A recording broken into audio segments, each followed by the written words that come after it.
Ladies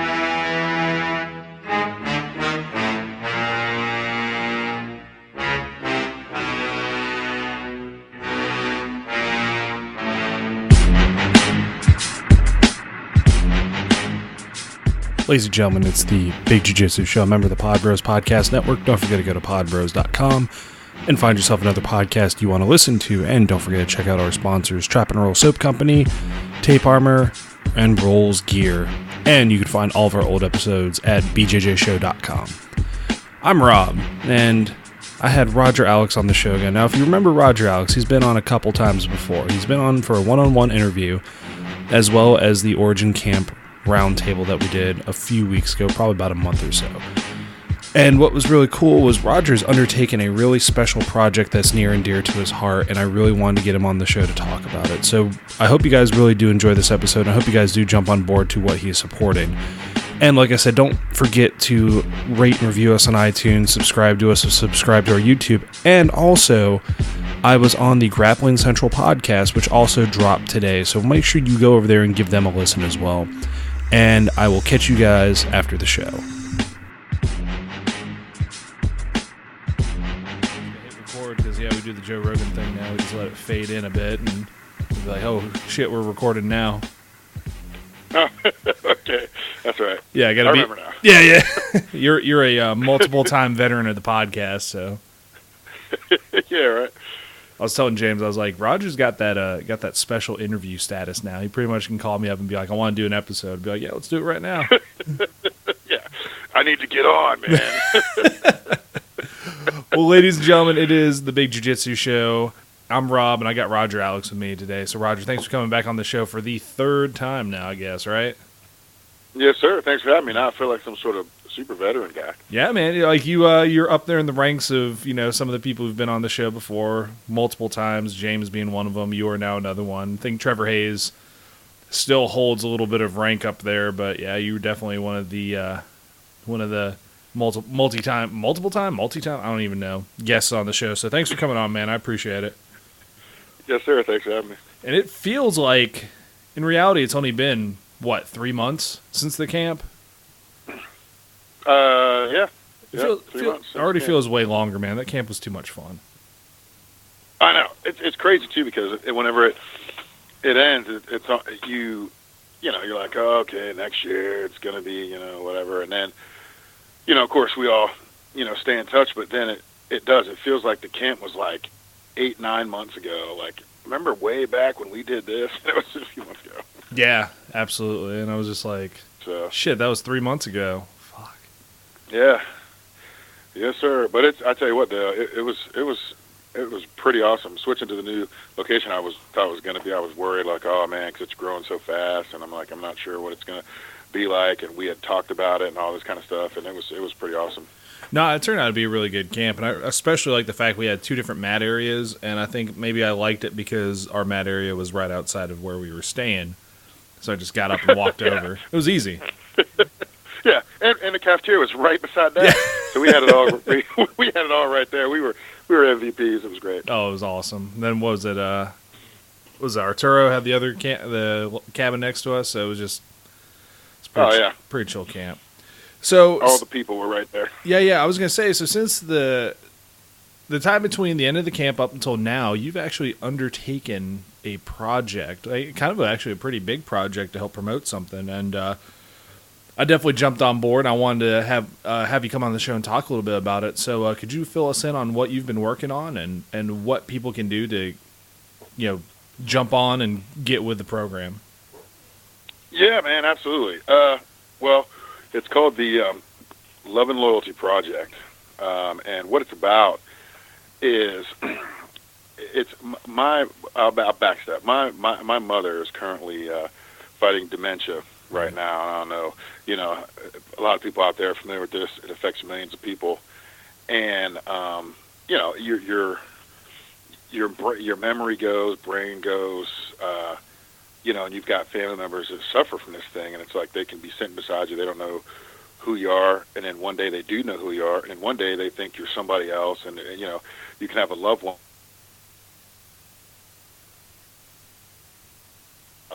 deal with, and it's trying to take my mom Alzheimer's took my grandmother and took two of my aunts. Oh, So, damn. I was kind of thinking on, something that I wanted to do, to help, to show a loved one that you love them. Of course, there's you visit, you talk, you share emotional moments, you do all these things. But I wanted my mother's, I guess, legacy, if you will, to live on well past her. And Right. so, and she was a fighter. And I mean, I say was. She's a fighter, one of the strongest people that I've ever met. I mean, and people say this, of course, about their moms or their grandmas or whatever, right? It seems like always the women. It's never your dad was cool and all, but it's always like your mom was so strong and your mom did this, and But my mom was that person. Growing up, she was the person who, we were put in a lot of situations where we just basically had to survive. And my mom was the one who made it interesting, made it fun. She actually tricked me, my brother, my sister, almost into believing, well, the kids that have all the stuff, all the latest toys and the money and the houses and all this stuff, she's like, man, I feel bad for them because they don't really know, what life's like. They don't really know all these things. And so we're like, yeah, they don't know. They don't have it as cool as we do because we don't have anything. You know what I mean? And we're cool for that. You know what I mean? So she made us, strong and resilient. And it's showing now in her because she is fighting. She's fighting. She's not, letting it win. When I was visiting her, she was talking about the importance of smiling and all this other stuff. And here's a woman who's, lost 60 pounds and she's a shell of herself, but she's walking around, doing things to brighten other people up and all that kind of good stuff. But anyway, without, going way down into that, I wanted to start this Love and Loyalty project. Now,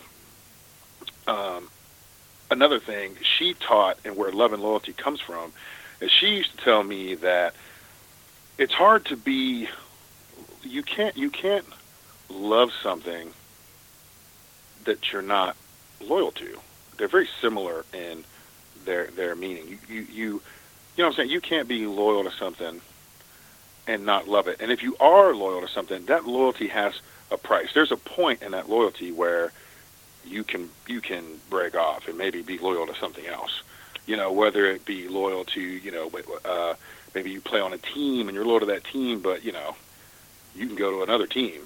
You know what I mean? Or you're loyal to even maybe your job. But if someone comes along with a better contract, your loyalty was cool and all that, but now you're loyal to these guys. But when you have someone who has both, the love and the loyalty, there's no price. There's nothing that exists that can, change that. And so when you're dealing with people and your loved ones and others that have this nasty, nasty disease, dementia and the Alzheimer's, you have to absolutely it is an absolute love and loyalty because it will test you in every way you can imagine. When you're standing there and they don't know who you are and you're talking to them and you're trying to take care of them and sometimes they're fighting you, and people who deal with this, families who deal with this, know exactly what I'm talking about, and it will drive you insane. It will test you in every way, shape, or form if you truly are, if you have the love as well as being loyal to the family member, the people in your life that are going through this, because it tests the whole foundation. So with that said, that's where kind of the Love and Loyalty Project comes from. And whenever I was up at the camp, you're out there, you know this. I spoke to Pete from with Origin and discussed with him about doing something special. I wanted to do a gi, and I just approached him about doing a gi. I wanted to do this for this. I'm starting this project, and I wanted to put it out there. And I attacked my Brazilian Jiu-Jitsu brothers and sisters first because of the bond we all share, the commonality that we all share, the inner strength. So there's a lot of support in a small community for the things that you try to do. And we all try to support each other's things, right? So I figured I'm going to hit that first. And as fate would have it, Pete had already designed a logo for a weave that he was going to do on his geese that, coincidentally enough, involved a rhino. Yeah. And you know what I'm saying? He had already done it, and I'm telling you, it was like it was a calling, man, because he did it, and it just so happened he didn't use it, and he kind of went past. So I hit him up and I said, "Hey, man, do you still have that logo, and are you gonna use it?" And he was like, "Yeah, I still have it, and I'm not going to use it." And I was like, "Well, now this is this man's design. This is what he does." And I was like, can I use it? Now, at the time I asked if I could use it, I told him I had something special in mind, and he was like, "Yeah, you have permission to use it, absolutely." Not only did he give me permission to use it, man, he said, "You can use it on whatever. You can essentially take it." Wow. And so yeah, for that's a pretty big now, deal. Holy shit! It's a huge deal. He, how many people like graphic designers and people that's his branding, right? And he's like, "You can use it on all of our stuff for this Love and Loyalty project." So it is the logo, and he just he handed it over. But that's just a testament the type of person that he is. And he didn't stop there. He's like, "Okay, we'll do this gi. So we'll design the gi together." And he got a hold of Nicole, Nicole. Yeah. And she got together with me, and we put together these gis. And I wanted it to be a situation where people, I guess I'm pumping up Origin, but it just is what it is. They are, they make them here in the States, which is obviously very important. But from the, first thread to the final stitch, it's all done, up there in Maine. This isn't something that's shipped overseas. This isn't something that's pressed out somewhere quickly. These things take time, and all the factory workers and the care behind it. And I know several of them, on a personal level or whatever. So the project takes on such a deeper meaning than people can even comprehend, because not only am I trying to put this gi together, but it's the people behind it, and my relationship with Pete, and my relationship with Dedeco, and my relationship with Amanda, and all the people up there at Origin, and the time that they're taking to make sure this is done right. So it's not going to be some pressed out gi out of some factory in the Middle East. Right, this is going to be done with love and care. And so and not only that, man, we took the gi, and when we were designing it, we took two different concepts. We took the concept from his regular the Pearl Weave design. Like if you go on the website, you have the Pearl Weave design, whatever it is. I wanted the logo design and placements that were on the Axiom, which is a couple of levels up. So he agreed. Okay, fine. So they have to change not change it, but there's so much more that goes into the process of making each one of these gis that are going to go out to the people that purchase them. It's not even in their regular pattern of how they do things. So it takes so much more time to get it right, and it's a unique layout that you won't find on any of the other gis that they'll produce. It just won't happen.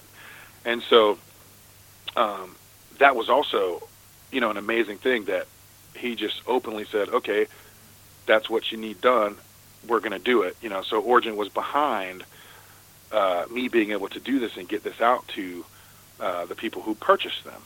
And then we did the rash guards, and same thing. We got with Amanda, designed everything, to spec of what we wanted, incorporating green, which was, it's my school's colors, but it was my mother's favorite color, which is why it's my school's color. She always thought it was a color for, safety. The rhino, just for me to digress a minute, the rhino was something that was special to my mother. It's her spirit animal. It's what she used as a way of keeping me safe as a child, afraid of the dark, all that kind of good stuff. The rhino was kind of the thing.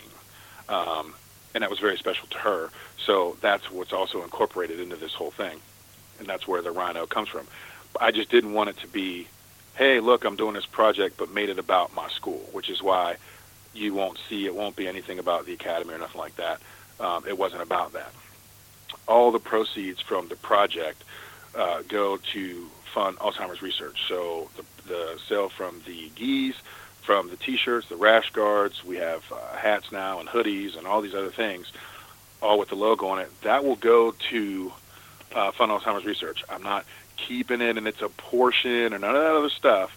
It's 100%. So you purchase the product and everything that we make off of it goes directly to those guys. But, because it's needed. It's something that has to happen in order for, obviously, for them to push forward, but it's also for people who are dealing with this. It's a way for them to understand there are people out there involved in this mission, and we are pushing forward, and we are trying to get a resolution. We are trying. It might not save my mother, you know what I'm saying, but it could end up saving my daughter. It could end up saving my daughter's daughter or son or what have you, because research gets to the point where we can start saving these people, reversing it, curing it, what have you. And that all takes money, and it doesn't come out of the sky. You know what I'm saying? There's got to be funding. And let's be honest, you get up every day, you don't think about that. You don't get up and go, oh, let me go, and I know Alzheimer's, research needs to happen, so let me go. It's not something you think about it. You don't think about it. And if your parents or anyone in your life doesn't have it, it's not something that crosses your mind. So I wanted to put something together that puts it in people's faces. And the gi, and I know I'm a bit all over the place, I apologize. No, it's great, man. Keep going. the gi package was the first thing we put out there. And again, I did that because I wanted to go after the Brazilian Jiu-Jitsu community, and much to my surprise, my pleasant surprise, a lot of guys responded back, who said, oh yeah, man, my mother is dealing with it, my aunt's dealing with it, my grandfather's dealing with it, and various other people. And you would be amazed, man, because it's not just people in the 60s, 70s, 80s. It can hit people in their 30s, and I didn't even know this. People that are young can get hit with it. Wow. It's not like the old person's disease. That's just what people think. Really? You know what I mean? So, yeah, I had no idea. I was like, what? I was doing my research, and it was blowing me away. It can hit you essentially whenever. And I did not know that. So that made it super important. And as I'm talking to these people, right, people were purchasing stuff, and it's great, but they're all sharing a story, or they're all talking about someone they know that has it or whatever, and they got behind the cause, and it's been an absolutely fulfilling and wonderful experience to connect with a lot of these people. And I see them, some of them I've seen at events, that have communicated with me. Some never even knew me before this. They through Facebook, they saw it, and they said, oh, cool, yeah, I'm down, I'll back it. And it's like, that's awesome. And then I meet them, and then we start talking, and they're like, oh, yeah, and they share a story about someone they know that has it, or, is dealing with it, or passed away from it. You know what I mean? And it can be, an emotional thing. So I wanted it to, it's doing, I guess, what I wanted it to do. And I want people to understand, like we just put in the rash guard, there was 36 or so.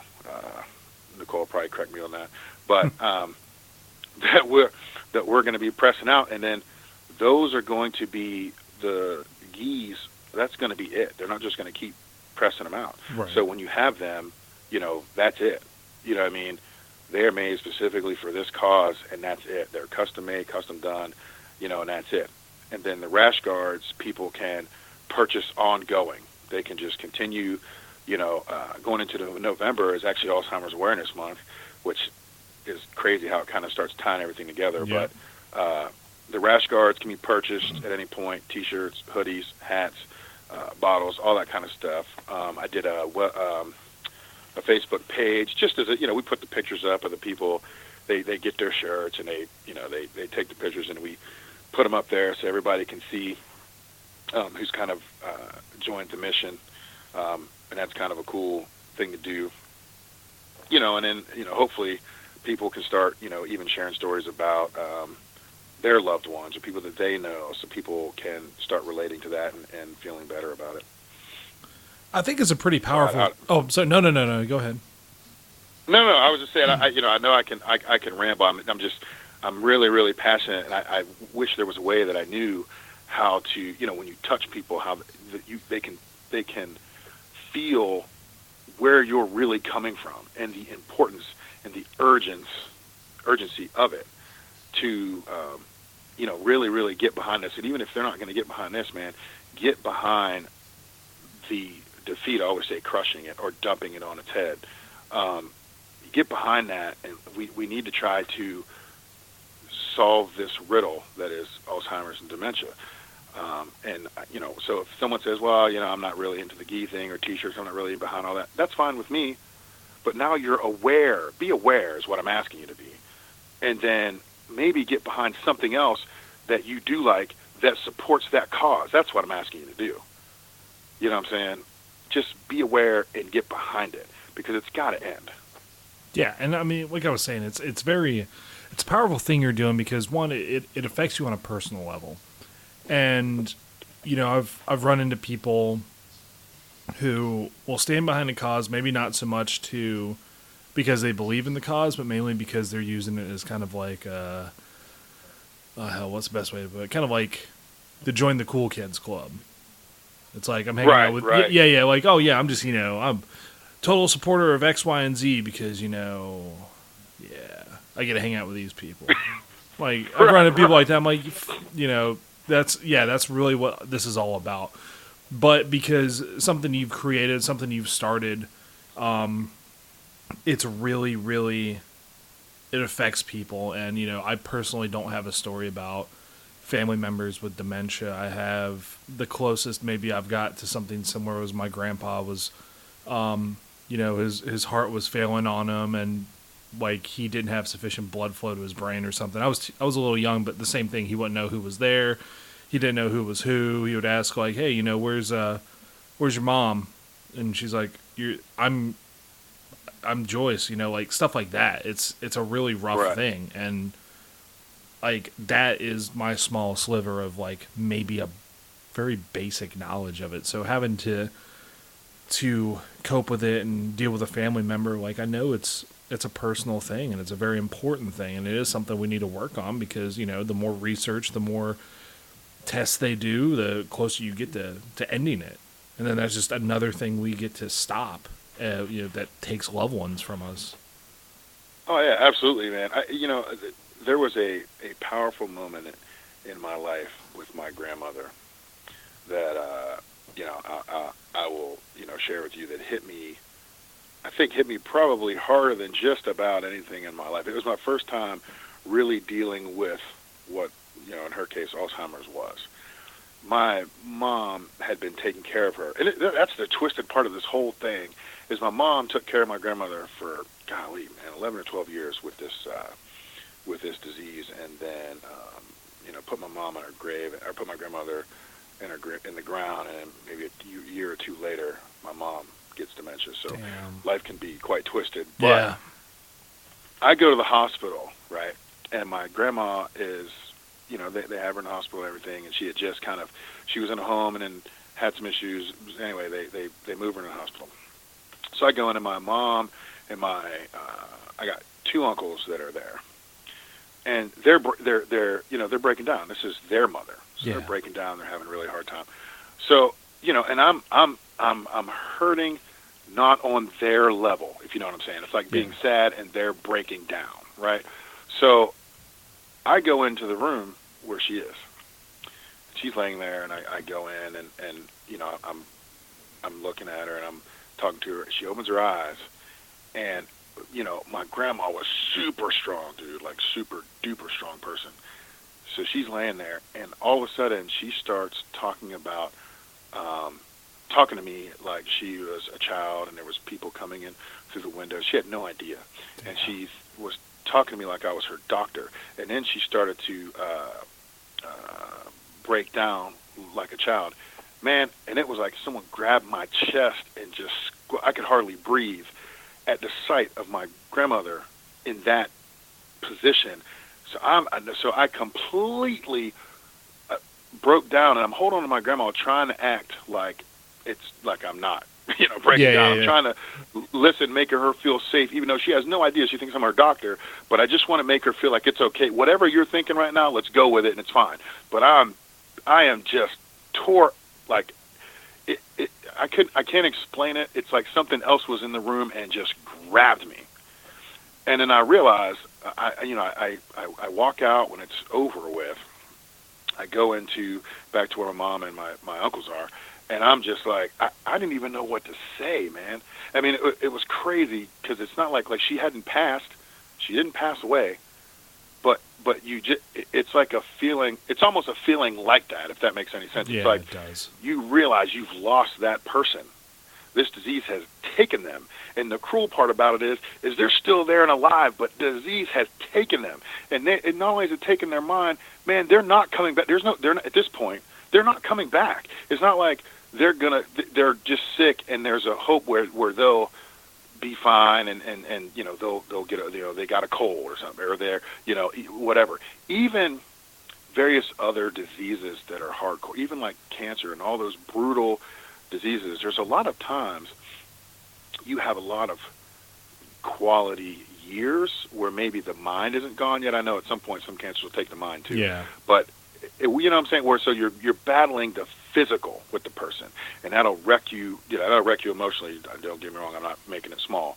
It'll wreck you, but it's crazy when the person seems, for all intents and purposes, like okay, but they're not. Their mind is gone, and that mind ain't coming back.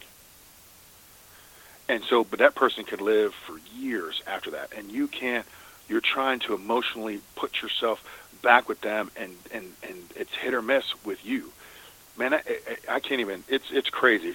It's an unbelievable thing to try to experience. When I experienced that with my grandmother, it was one of the more brutal things that I've ever faced in my life. And then now, obviously, I'm going through it with my mother, and that was just that was it for me, which is why I'm obviously in this position doing this. And I'm telling you, I wish I could sit down in front of every person I ever come across, and just grab them and let them know how important this is. This isn't a game or this isn't some kind of look at me thing, man. This is something that I just feel like it's gotta be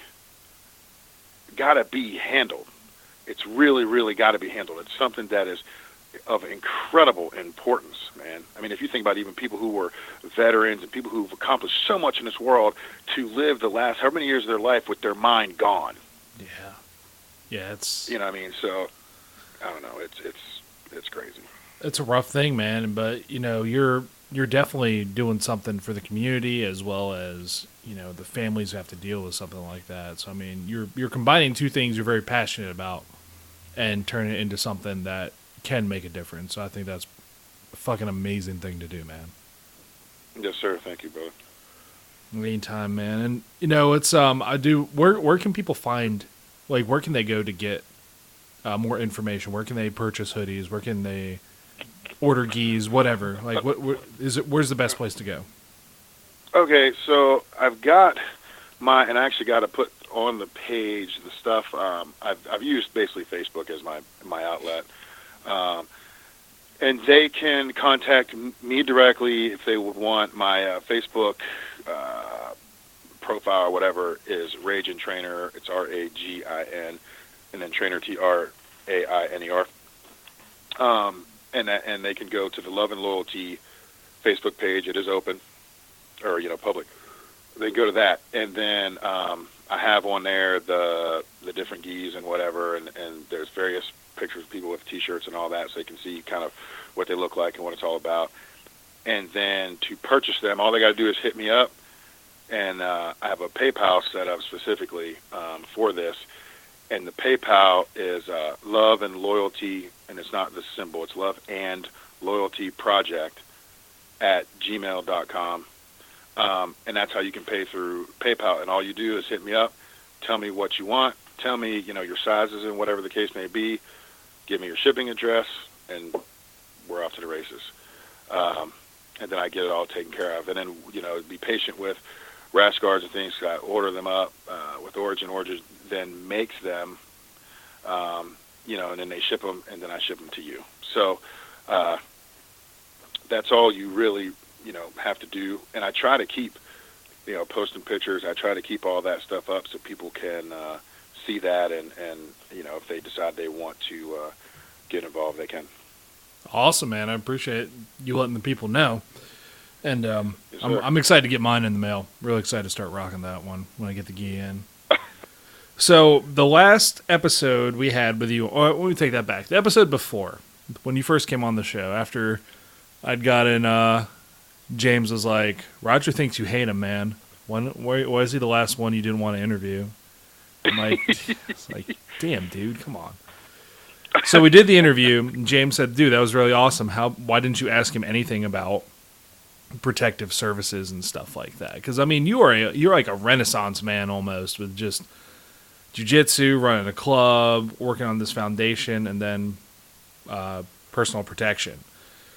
So could you so first off, could you give our listeners a rundown, kind of like how you got started and like what your kind of job maybe entails, or whatever you feel comfortable sharing? Okay, sure. I actually went about the personal protection, the kind of the security game, if you will, kind of fell on me by accident, because I was, weight training and running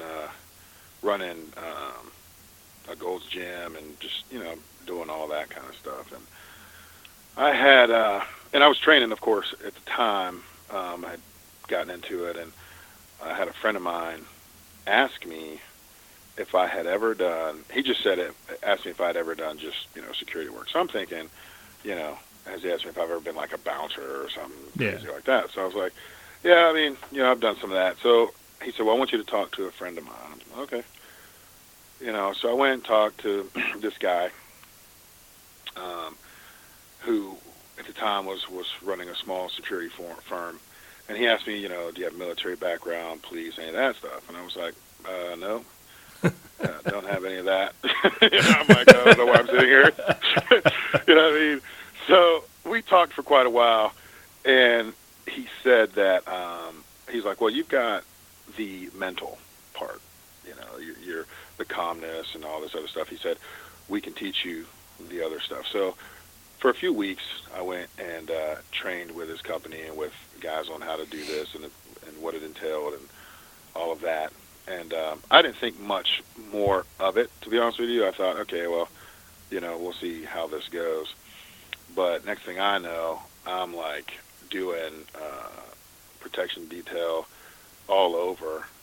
And our company does things where we travel. We'll do shows like out in Vegas. They do the big gym shows, and we do escort work back and forth. We down in Miami, and we've been kind of all over. There's also, we do where there's disasters as well, like when Puerto Rico. Now that I have a school, I didn't partake in some of this other stuff, but right. Down in Puerto Rico with what happened, several guys from our group were down there, helping with security, helping, move things along that way, working with, the armed forces and various other legal entities there to help provide protection and all that kind of good stuff. And now that I was doing it all the time, where you get calls, and maybe somebody was coming. I can't really get into a lot of that detail, but people would come into town and, hey, I need you to be with this person for a few days, whatever the case may be. And we would do all those kinds of things. And to be honest with you, it's great. It's not like the movie gig where you're, running around, running a gun and doing super ninja shit. I mean, it's you are making sure person or whatever the principle is, whether sometimes it's a person or even a product gets from A to B, so it's kind of boring in that regard. Yeah. Now, sometimes things pop off where it's a little more than that. We've done detail where we'll have maybe it's high profile things coming to a destination where we have to kind of take over that destination until those things get to where they need to be safely, and then we're kind of out of there. So it's kind of like a contract, and we've worked with various agencies, legal agencies, various, people, private and government for that matter. It's just providing protection. Now that I'm running the academy and my dedication is to the kids, I do it sometimes as where I used to do it. That was my living. Now I do it, just when I'm really, really needed, where I'll be gone for a few days, whatever the case may be. But most of the time, it's dedicated to the school now. But it's definitely an interesting thing.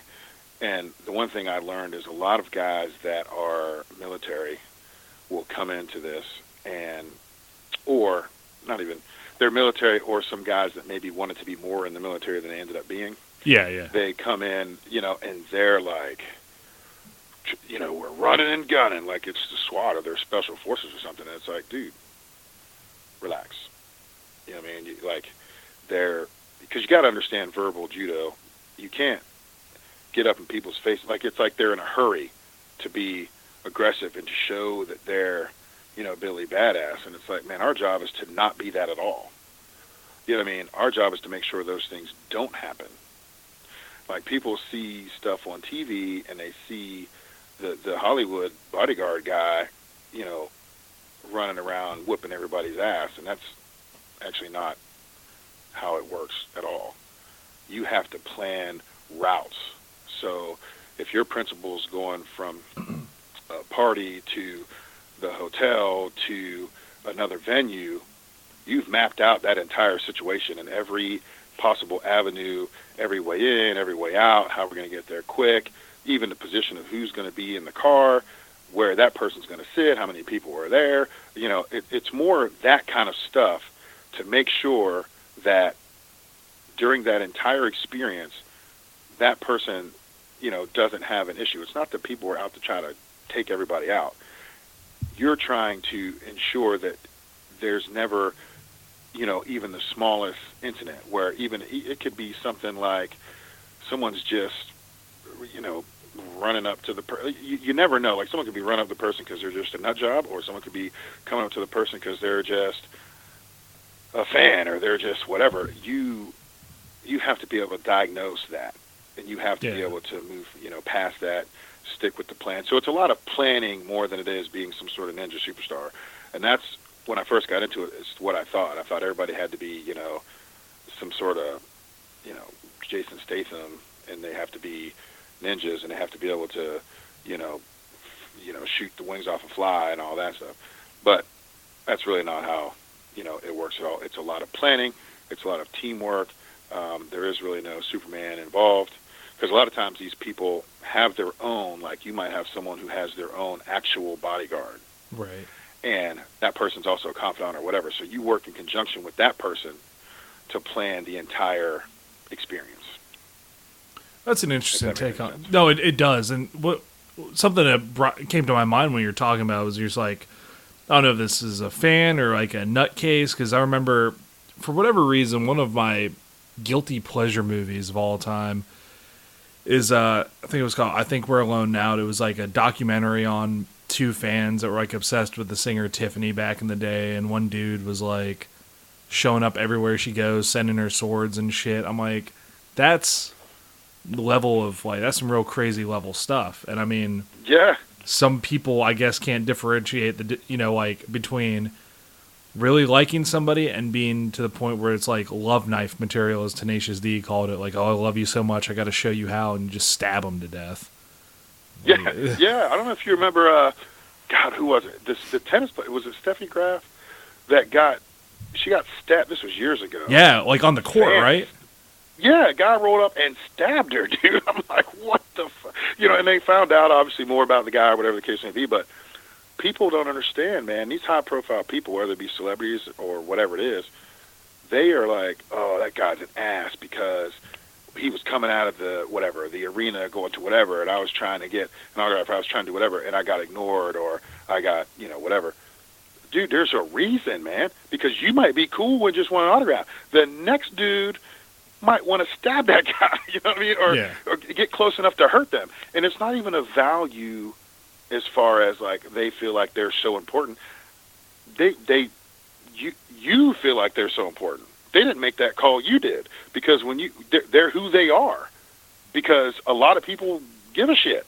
You know what I mean? So there's fans or whatever people, and man, there's people that are pretty, psycho, into it. I mean, you and I. Obviously, we're the type sit back and chill. We might have people we think are cool or whatever. But we're not going to run all up on it and make it our life to pursue that. But there are people that are that way, and unfortunately, services like ours are needed for that reason. And then, of course, there's people who come into the country who need those types of services for other reasons. But like as far as athletes and actors and all of that, a lot of those people, when you talk to them, they're really, I mean, now there are some, I won't get into it, they're asses. But I think you told me one when we were hanging out, but that stays in private as well. Right. But there are some that are just, they're cool people, but they can't, we've denied them the ability to just go A to B. And people act like they did it. They didn't do that. They put on a resume, they have a skill, and they used it just like we might. But their skill got them jobs that we care about, acting or whatever it is. And now we get all excited and want to follow them, want to be in their life. I mean, flip that. You know what I mean? Imagine if you were going to your job, and every time you got off your job, there was several hundred people or 1,000 people all up in your business where you couldn't even make it to your car, that you can't go to the mall. You can't go out to dinner with your family. You can't just walk amongst people because they'll be all over you. We think that would be cool. That'd be cool for about a day. Then you'd be over it, but your privacy's gone. No matter what you do. No, I mean, it is very true, because it's like it is something like there is a lot of celebrity worship here. I mean, and it crosses a whole lot of just subcultures, cultures, interests. Doesn't matter, right? Right. If Robert Downey Jr. stopped by your local hangout and he's like, "Hey, you guys want to hang out?" Of course, you're probably going to say yes for like whatever reason. And then take your pictures, be like, "Yo, check who I'm hanging out with." Dude, we're guilty of it in the jiu-jitsu community and the MMA community as well. We're like, "Hey, man, look, you just showed up and we hung out and talked," right? Everybody says that. It's okay. Yeah, absolutely. But at the same time, like, I'm also not going to be like, "Oh, dude, there's we'll say, there's Chris Howder in the middle of dinner. I'm going to go interrupt his dinner with his family just to tell him how much he's out." Like, that's, you wouldn't do that to anybody else, because it's a dick move. Right, it would be rude, but we do it to them, and if they respond like it was a dick move, we get mad. Yeah. Come on, dude. And so that's why it's, and I don't know, it's interesting. I've been in situations and I've seen people's reactions to, like, our job, kind of a secondary thing is that you never want the principal to seem like the person who's being the butthead, if you will. Yeah. So a lot of times they'll be like, "Oh, like as if it's cool if you come over." But then we step in and we're like, "No, it ain't cool. Go away." Not go away, but like back off, go wherever, sit down, stay away, whatever. So, because it's okay for that person to think we're buttheads because we're doing our job. Yeah. But the principal doesn't want them to feel that way about them, because that's, to how they make their money, even though that might be how they feel. Like, dude, I'm trying to have dinner and you're coming over here trying to get an autograph. That sucks. But if they say that to what we were just talking about, then they're an ass, when in reality they're doing the same thing we would do if somebody did it to us. Kind of like the whole having your friends hold you back and you make all the noise for a fight, but you really don't want to fight. You just hold me back, don't want me to. Right. Yeah. It's that exact same principle. Absolutely. So yeah, but I mean, I've done that for several years, and like I said, now I'm dedicated to the kids here at the school, and now I have the adult class rocking too, and all that kind of good stuff. So that's kind of where the majority of my what I do now. But I will jump off and go do some assignments. Sometimes, just not as often. I hear you. Without mentioning if you can, without mentioning names, places, dates, anything, what would you say probably is one of the more surreal experiences you've had as when you were working personal protection? I think it was like my second time having to do something. I had to go meet up with the principal, and I can't get into all that. But I was meeting up with the principal, and it was who the person was, and their notoriety, just who they were, the level of their stardom or whatever, if you will. And meeting with them, not quite knowing what to expect, talking with them and all that, and just how you knew in talking to them, they would sit there and talk as if this person sat there and talked like they were, your next door neighbor, and they were sharing experiences, and we ended up going into where they were staying in the hotel room. Right. And they were in there with their publicists, and this person had their mother with them, and they had another person in their party was in there too, and then it was me and the guy that I was working with. And so we're sitting there, and we're in this hotel room, and it's not even like this big, humongous suite or anything like that. It's just a regular hotel room. And this person's talking, and they start sharing with me, with both of us, stories about them growing up and why they have their mom with them all the time, and the importance of that to them, and all of that stuff. And they weren't, what is it like they had no reason to sell me on anything. We were just doing our job. Yeah. But they were talking, and they were in the middle of doing something I can't get into, but they were in the middle of doing something really cool that I was like privy to being there and watching them kind of do their work.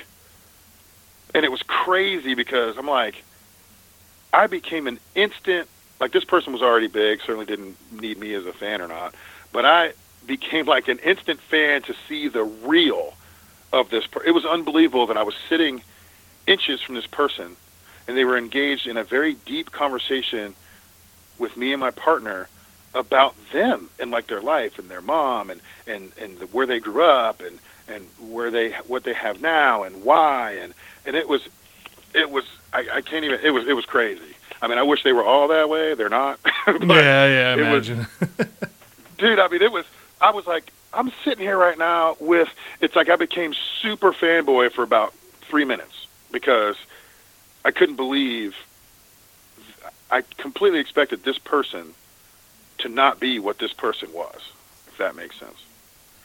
Like, totally didn't believe it. It was everything they do publicly would not begin to prepare you for who they actually are. And so even when we were moving from A to B and they were getting hit with fan world, they were truly the person who they would have been okay had the schedule obviously doesn't allow it, but they would have been fine with signing autographs and talking and all that. Like, they were okay. It was like they knew, like, they loved that they were loved, if that makes any sense. They were fine with it. It wasn't like an arrogance or look at me. It was like they were really enjoying and appreciating the moment that they worked themselves into.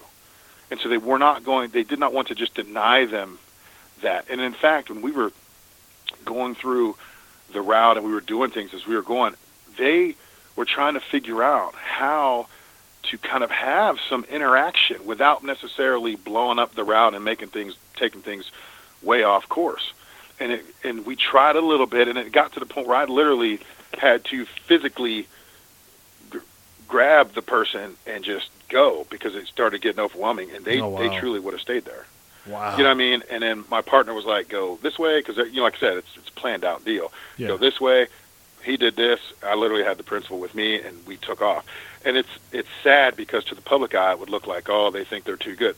You don't even know this person. Like, this person would have stayed there with you for hours. It's just that they couldn't. They couldn't. I mean, at the end of the day, it's a business.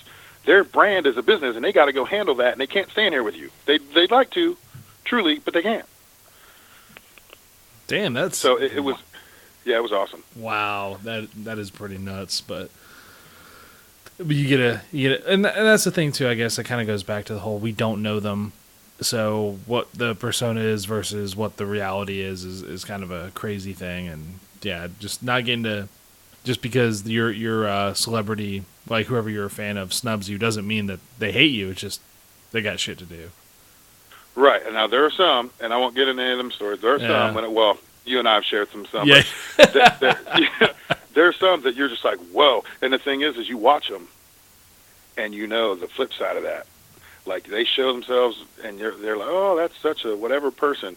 Man, they are not that person at all. You know what I mean? Like, it's strictly business to them, and they're projecting themselves a certain way. Yeah. That is not the way they are. So.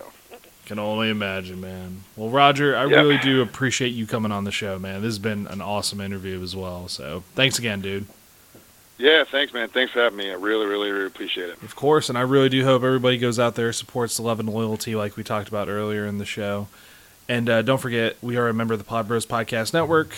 Go to podbros.com, find yourself another podcast you want to listen to. And don't forget to check out our sponsors, Trap and Roll Soap Company, Tape Armor, and Rolls Gear. Find all of our old episodes on bjjshow.com. Like and review us on iTunes or Spotify.